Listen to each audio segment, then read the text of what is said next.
मुझे ऐसा लगता है। जी, आपने बिल्कुल सही फरमाया। मैं आता हूँ विवेक जी आपके पास। बीजेपी की छवि तो टूट गई, ऑरा भी टूटा है, मैं ये मान के चलता हूँ। आपसे हमेशा इस प्रोग्राम में विस्तार से बातचीत भी होती है इन विषयों के ऊपर।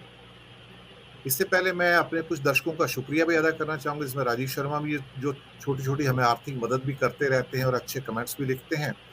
तो हमारे चैनल को थोड़ा-सा आप सुदृढ़ बनाएँगे, थोड़ी-सी आर्थिक मदद करेंगे दर्शक मित्रों, तो हम और सशक्त रूप से एक निष्पक्ष पत्रकारिता को आपके सामने पेश करते रहेंगे निर्भीकता के साथ में। ये मेरा आपके साथ वादा है। तो मेरा शुक्रिया उन सबका जो हमें थोड़ा-थोड़ा भी अंशदान दे रहे हैं। विवेक जी, मैंने कुछ बातें कही थी जो अ, बेसिकली स्वामी अय्यर ने कही थी कि किस ढंग से ब्लैक मार्केट को बढ़ावा देने वाला भारतीय जनता पार्टी जो दल है, उसने एक नई परंपरा शुरू की है। एक ट्रायंगल है। मैं छोटा-मोटा व्यवस्था का हिस्सा रहा हूँ, उसके आधार पर मैं कह रहा हूँ। आज़ाद भारत की पहली सरकार, जिसने भारत के अंदर अंडरवर्ल्ड माफिया को एक्टिवेट किया, ये सरकार। आप कहेंगे ये इल्ज़ाम है। नहीं सर, ये इल्ज़ाम नहीं है। मैं तथ्यों के साथ बात करता हूँ, विवेक जी आप जानते हैं। भारत सरकार ने बजट के अंदर करीब 2 साल पहले सोने के ऊपर ड्यूटी एकदम से बढ़ाकर 18.5% कर दी। इस दुनिया में एक त्रिकोण होता है साहब, अंडरवर्ल्ड का एक त्रिकोण है। इस त्रिकोण का एक कोना है गोल्ड। जैसे ही गोल्ड का ऊपर ड्यूटी बढ़ती है तो दुबई की प्राइस, सिंगापुर की प्राइस और भारत की प्राइस में ऑलमोस्ट 15 से 16% का फर्क आता है। It's a huge incentive to smuggle the gold into India.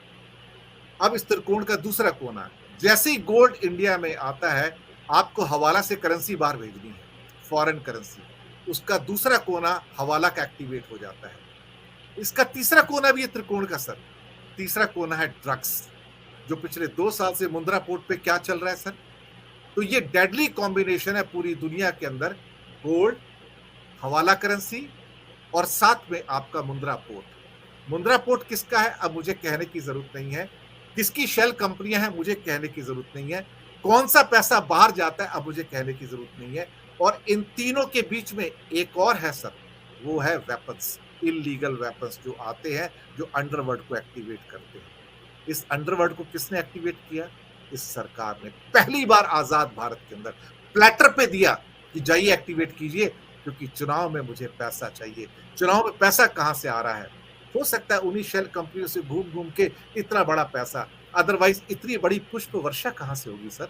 Otherwise इतना हजारों करोड़ कहां से आएगा एक पार्टी के पास? ऐसा कौन सा तंत्र है जो एक राजनीतिक पार्टी को एक एक साल में हजारों करोड़ दे रहा है और वो लीगल चैनल से दे रहा है? उसके अलावा जो ब्लैक मनी दे रहा है उसकी तो कोई गिनती नहीं है। तो सर इनका ऑरा भी पूरा खत्म हो चुका है ईमानदारी का, क्योंकि ये तो अंडरवर्ल्ड को एक्टिवेट कर दिए एक स्ट्रोक के अंदर। और जब निर्मला सीतारमण से पूछा गया ये आपने क्या किया, कहते रहे नहीं हमारी मशीनरी है, हम उसके ऊपर काबू कर लेंगे और हाँ कुछ कठिनाइयां आएंगी हम उसको देख लेंगे। लेकिन वो सुशासन खत्म हो गया यहाँ पर। इससे पता लग गया कि राजनीति का, इसे मैं कहता हूं माफियाकरण हो गया या अंडरवर्ल्ड करण हो गया सर। इसको नया नाम दिया हुआ मैंने कुछ दिनों से, अंडरवर्ल्ड करण हुआ है। ये इसी सरकार में हुआ सर। कहां से ये आपको सच्चाई और ईमानदारी की सरकार देगी, सुशासन की सरकार देगी? अफीम खाए लोग तो वोट देंगे उनको, लेकिन भारत तो हाथ से निकल जाएगा ना विवेक जी। जी दिनेश जी, आपने जिस तरह से वो गोल्ड वाला विषय समझाया, मैं उसका कुछ एक्सपर्ट नहीं हूँ, लेकिन मैं ब्रॉडली उस विषय को समझता हूँ। आपने जो कहा वो सच है। उसकी बहुत ज़्यादा इंट्रिकेसीज मुझे नहीं समझ में आती, लेकिन एक ब्रॉडली एक मैं ये कह सकता हूँ कि जो पार्टी जिसकी आइडियोलॉजी कम्युनलिज्म हो, उसमें करप्शन अंतर्निहित है। वो विदाउट करप्शन कम्युनलिज्म चल ही नहीं सकता, क्योंकि अगर आप किसी एक मकसद से, कम्युनल मकसद से काम कर रहे हैं, आपको हिंदू राष्ट्र स्थापित करना है, तो हिंदू राष्ट्र स्थापित करने के लिए जो कुछ भी करना ज़रूरी है, चाहे वो अच्छा रहे चाहे वो बुरा रहे, जो कुछ भी करना ज़रूरी है वो सब आप करेंगे और वो आप कर रहे हैं। और उसमें फिर करप्शन जो है वो इनके लिए कोई बहुत बड़ी चीज़ नहीं है। क्योंकि ये जो अंग्रेज़ी में एंड्स मीन कंटिन्यूम होता है, वो एक प्रिंसिपल होता है कि भई मीन्स जस्टिफाई एंड्स, जो गांधी जी मानते थे, ये लोग बिल्कुल नहीं मानते। इनका तो कहना ये है कि सच जो होता है, सच तभी सुना जाता है जब सच के पीछे ताकत, शक्ति खड़ी होती है। जबकि गांधी ये मानते थे कि सच में ही शक्ति निहित है। तो ये बहुत एक फंडामेंटल फ़र्क इनके और गांधी जी के, कुल मिलाकर हमारा जो एक पुराना चिंतन है उसमें ये फंडामेंटल फ़र्क है। सच में ताकत होती है, ये हमारा एक पुराना जो विज़डम है वो मानता है। लेकिन आप आरएसएस प्रमुख के भाषण सुनिए, वो हमेशा ये कहते हैं कि हमको दुनिया को सच बताना है, लेकिन सच तब तक लोग नहीं मानते जब तक सच के पीछे कोई शक्ति खड़ी नहीं होती। वो ये नहीं कहते कि सच में ही शक्ति होती है और चाहे आप कुछ भी कर ले, ट्रूथ विल प्रिवेल। इस तरह की बात उनके मुंह से आप कभी नहीं सुनेंगे। तो ये फंडामेंटल चिंतन का भी फर्क है। तो जो कम्युनल एजेंडा लेकर आए हैं, जिनको हिंदू राष्ट्र प्रस्थापित करना है, तो हिंदू राष्ट्र के लिए जो बन पड़े वो कर लो। फिर उस पर करप्शन जो है, करप्शन वो उसमें अंतर्निहित है, वो तो करना ही पड़ेगा आपको। क्योंकि अगर हिंदू राष्ट्र का प्रोजेक्ट चलाना है तो आपको पैसा लगेगा, और पैसा जो है वो लेजिटिमेट सोर्सेज से उतना पैसा बनता ही नहीं है जितना इलेजिटिमेट सोर्सेज से बनेगा। आपको तो बहुत बड़ी तादाद में पैसा चाहिए, बहुत बड़ी मात्रा में पैसा चाहिए। तो पैसा आएगा कहाँ से? वो तो करप्शन से ही आएगा ना। ये जो हम कर्नाटक में हमने जो देखा 40% वाला जो मामला है, वो क्या है? वो तो मतलब आप देखिए, संघ के बहुत सारे जो लोग हैं जो बीजेपी के साथ जुड़े हैं, बीजेपी के पॉलिटिक्स में जिनको एक स्थान मिला है, ऑर्गेनाइजिंग सेक्रेटरी हो चाहे किसी पद पर हो, तो राम माधव जैसे व्यक्ति पर अगर करप्शन का चार्ज लगता है, चाहे वो सच है झूठ है, अभी उसकी बात हम नहीं करेंगे, लेकिन चार्ज तो लगा है, और एक गवर्नर के पद पर रहे व्यक्ति ने चार्ज लगाया है। तो इस तरह के चार्जेस आपके ऊपर लेकिन क्यों सर, लग रहे हैं? सीबीआई की रेड राम माधव पर नहीं होती है, जो भ्रष्टाचार कर रहे थे उद्योगपति उन पर नहीं होती है। सतपाल मलिक जी के जो पीए हैं कंवर राणा साहब, उन पर रेड होती है सर। जी, जी। तो वो करप्शन को, अगर आपके करप्शन को आपको छुपाना है, तो आपको दूसरे के करप्शन के ऊपर उँगली उठानी होगी। मैं ये नहीं कहता कि विरोधी पक्ष करप्ट नहीं है, बहुत ज़्यादा कांग्रेस ने तो करप्शन को पैट्रोनाइज़ किया है। इतने सालों में कांग्रेस ने करप्शन को पैट्रोनाइज़ किया है, ऐसा हमने देखा है। तो लेकिन कम से कम ऐसा उस समय था कि उसमें कुछ रेमेडी भी हो सकती थी। मतलब हमने देखा है कि करप्शन के फ्लैंक पर कांग्रेस की सरकार गिरी, मनमोहन सिंह की सरकार गिरी। तो आज पहली बार इतने 10 सालों के बाद ये हुआ है कि करप्शन के मुद्दे पर बीजेपी की सरकार कहीं गिरी है। तो अभी उल्टा चक्र शुरू हो गया है। ये बात अलग है कि बीजेपी ये कहती है कि हमारे 36% अभी भी इंटैक्ट है कर्नाटक में। लेकिन उसमें अगर आप फाइन प्रिंट देखते हैं, तो फाइन प्रिंट ये है कि इनके बहुत से वोट बीजेपी के कांग्रेस की तरफ गए हैं, और इनको जेडीएस से कुछ वोट मिले हैं। तो ये तो है कि इनके वोट इनसे खिसक कर दूसरी जगह गए हैं। मतलब दूसरी तरफ से उनके तरफ वोट आना ये अलग प्रोसेस है। लेकिन आपके जो कमिटेड वोट है वो अगर कांग्रेस की तरफ जा रहे हैं, तो वो अपने आप में एक पॉइंटर है उस दिशा में कि आपके पैरों तले भी जमीन खिसक रही है। आप इस बात को मानकर खुशी मत मनाइए कि आपके जो 36% वोट है वो आपके इंटैक्ट है। क्योंकि दूसरी जो पार्टी है कांग्रेस, उसमें और आप में 7% का गैप हुआ है। ये किस वजह से हुआ है, इसका इंट्रोस्पेक्शन भी आपको करना पड़ेगा, और वो शायद कर भी रहे हैं। लेकिन क्या है कि जब किसी का जादू चलता है, तो वो देखिए, करिश्मा, मैं इससे पहले भी शायद आपके पैनल में कहा कही और कहा मुझे पता नहीं, लेकिन मैं ये बात बार बार कहता हूँ कि मोदी जी का कोई करिश्मा नहीं है।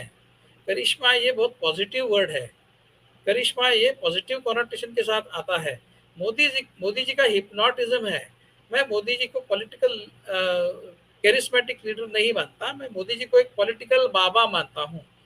जो रिलीजियस बाबा होते हैं, धार्मिक बाबा, वो जिस तरह का परिणाम साधते हैं, उसी तरह का परिणाम मोदी जी ने साधा है। जिस तरह किसी रिलीजियस बाबा के जो भक्त होते हैं, उनको उनके उसके बाबा में कुछ भी बुराई नहीं दिखाई देती, उनको लगता है वो भगवान का ही अवतार है।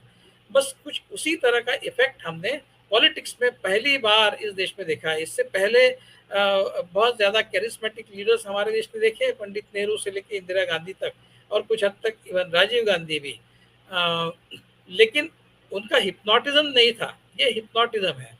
अब हिप्नोटिज्म का ऐसा होता है कि उसका स्पेल धीरे-धीरे वियर आउट होता है, जो उसका एक शेल्फ लाइफ होता है, उसके बाद वो हिप्नोटिज्म जो है खत्म हो जाता है। आप जादू के प्रयोग देखने जाते हैं, तो वो परमानेंट उसका इफ़ेक्ट नहीं रहता है। वो एक थोड़ी देर तक उसका इम्पैक्ट रहता है, उसके बाद में वो खत्म हो जाता है।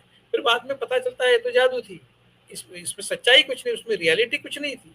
तो हिप्नोटिज्म में रियलिटी नहीं होती है, और एक बार वो स्पेल खत्म हो जाए तो आपका झूठ का पर्दा एकदम दूर हो जाता है। कुछ ऐसा ही मोदी जी के साथ हो रहा है, और उसका फिर होता ये है कि उसका रेट्रोस्पेक्टिव इफेक्ट भी दिखने को मिलता है। जी। तो जो लोग आज तक ये मानते थे कि मोदी जी बड़े ही क्लीन नेता है और बीजेपी बड़ी क्लीन पार्टी, बड़ी देशभक्त पार्टी है, वो अब धीरे-धीरे जो जब आज उनको जो अनुभव आया है, उस अनुभव को वो एक्स्ट्रापोलेट करते हैं और पीछे मुड़कर देखते हैं, तो उनको जो उस समय गलत नहीं लग रहा था, वो भी गलत समझ में आता है। मतलब आप देखिए, बंद लिफाफे में सुप्रीम कोर्ट में राफेल डील हो, चाहे दूसरा कोई भी इश्यू हो, उसकी बात बंद लिफाफे में रखना। आज अगर मैं बीजेपी से डिसल्यूजन हुआ हूँ आज किसी मुद्दे पर, तो फिर मैं जब उस समय राफेल के मुद्दे पर बीजेपी का समर्थन कर रहा था, तो आज मैं जब राफेल मुद्दे की तरफ पीछे मुड़कर देखता हूँ, तो मुझे लगता है, अरे अरे शायद वहां पर भी गड़बड़ थी। अगर आज मुझे इस मामले में गड़बड़ लग रही है, तो उसमें भी गड़बड़ थी। फिर सारे जो मुद्दे जिस पर मैंने पहले बीजेपी का सपोर्ट किया था, बीजेपी के पीछे मैं खड़ा हुआ था, वो सारे मुद्दे मुझे धीरे-धीरे समझ में आता है कि अरे ये तो गलत था, वो तो झूठ था। तो इस तरह से फिर रेट्रोस्पेक्टिव इफेक्ट से भी आपका जो पर्सनैलिटी का कल्ट है, आपका जो हिप्नोटिज्म है, वो धीरे-धीरे वियर आउट होता है, और आपका नेशनलिज्म भी कितना खोखला है, ये भी लोगों को धीरे-धीरे समझ में आ रहा है।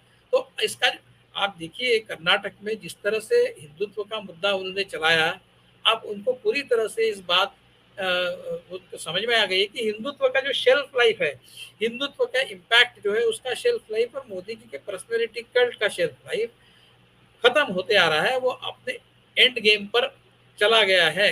इसके बाद उसका कोई असर नहीं होने वाला, वो डिमिनिशिंग रिटर्न वाला मामला अब उसका हो गया है। अब इसके आगे हम जब देखते हैं 2024 के सिनेरियो पर, तो हमको ये समझ में आता है, स्पष्ट दिख रहा है कि अभी यहाँ से बीजेपी के पास कोई दूसरा रास्ता बचा नहीं है।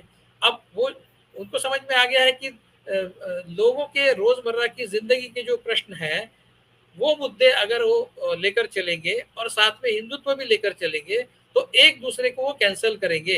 लोग बोलेंगे आप कुछ, एक तो हमारी ज़िंदगी से जुड़े जो प्रश्न हैं उनकी बात कीजिए, हिंदुत्व की बात मत कीजिए, या फिर सिर्फ़ हिंदुत्व की बात कीजिए, बाकी मुद्दों से आपका क्या लेना-देना है।